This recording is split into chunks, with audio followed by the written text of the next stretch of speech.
नमस्कार. नमस्कार.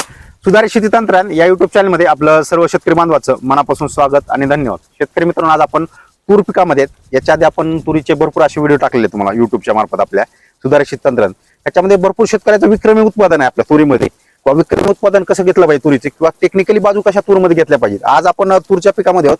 आता भरपूर शेतकऱ्यांच्या आमच्या फुलोऱ्या अवस्थामध्ये तूर आहे, त्याचबरोबर आता काही लोकांचा शेंगाटे तेज आहे. आता या काकांची बदलून शेंगाटे तेज आहे. मग ह्याच्यामध्ये कुठली फवारणी घेतली पाहिजे, याला पाण्याचे नियोजन कसं केलं पाहिजे, याच्याविषयी मी सविस्तर अशी माहिती तुम्हाला देणार आहे शेतकरी म्हणून.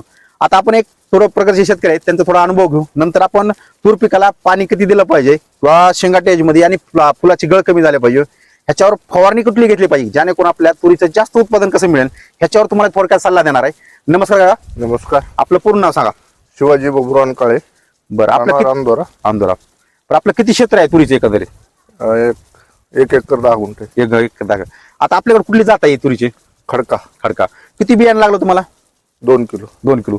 शेतकरी मित्रांनो, आपलं वाण कुठलंही असू द्या तुरीचं, परंतु तुमची लागवड पद्धत ही अतिशय महत्वाची आहे. काकांची लागवड पद्धत अतिशय चांगली आहे, त्याचबरोबर फुटवाची संख्या चांगली आहे, त्याचबरोबर शेंगाची तेज जर तुम्ही अतिशय शेंगा चांगल्या आहेत. आता लक्षात आहे शेतकरी मित्रांनो, अशी जर तुमची तूर असेल, आता फुलामध्ये तूर आहे आणि शेंगा चालू झाल्यात, तर आपल्याला कुठली फवारणी घेतली पाहिजे आणि याला पाणी का दिलं पाहिजे, ह्याच्यावर आपण चर्चा करणार. आता लक्षात घ्या शेतकरी मित्रांनो, सगळ्यात महत्वाचं लक्षात घ्या, तुरीचे 7 बहार असतात, परंतु आपल्या बहाराचे जर काही तुरींचे फुलगळ जास्त झालेले मागच्या धुळीमुळे फुले गळ झालेले, काही जणांनी फवारणी घेतली म्हणून फुलगळ थांबलेले. परंतु आता लक्षात घ्या, ज्यांची तूर फुलामध्ये आहेत, त्यांनी लक्षात घ्या, सगळ्यात महत्वाचं फवारणी फुलगळ होऊ नये म्हणून लक्षात घ्या.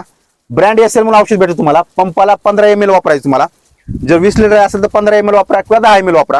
यांनी फुलगळ 100% तुमची फुलगळ होणार नाही, फुलाची कुठलीही गळ होऊ देणार नाही. त्याचबरोबर शेंगात लवकर कन्व्हर करेल तुमच्या फुलाला आणि फुलगळ कमी होऊ देईल. दुसरं म्हणजे लक्षात घ्या, सगळ्यात महत्वाची फवारणी असणार आहे. त्याच्यामध्ये लक्षात घ्या, फुलगळ झाली, त्याच्यानंतर दुसऱ्यात महत्वाचे सगळ्यात जास्त अटॅक असतो तो अळीचा.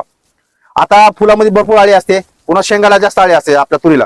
तर यासाठी तुम्हाला विलसूत्रा नावाने औषध भेटतो. तुम्हाला विलसूत्रा, जी की आपण कोरेजन म्हणतो मार्केटमध्ये, त्याप्रमाणे तुम्ही घेऊ शकता. पंपाला काही वापरू शकता, 10 ml वापरू शकता किंवा 15 ml वापरू शकता. तुम्ही किती घेतलं होतं कोरेजन? 10 ml. अशा प्रकारे घेऊ शकता.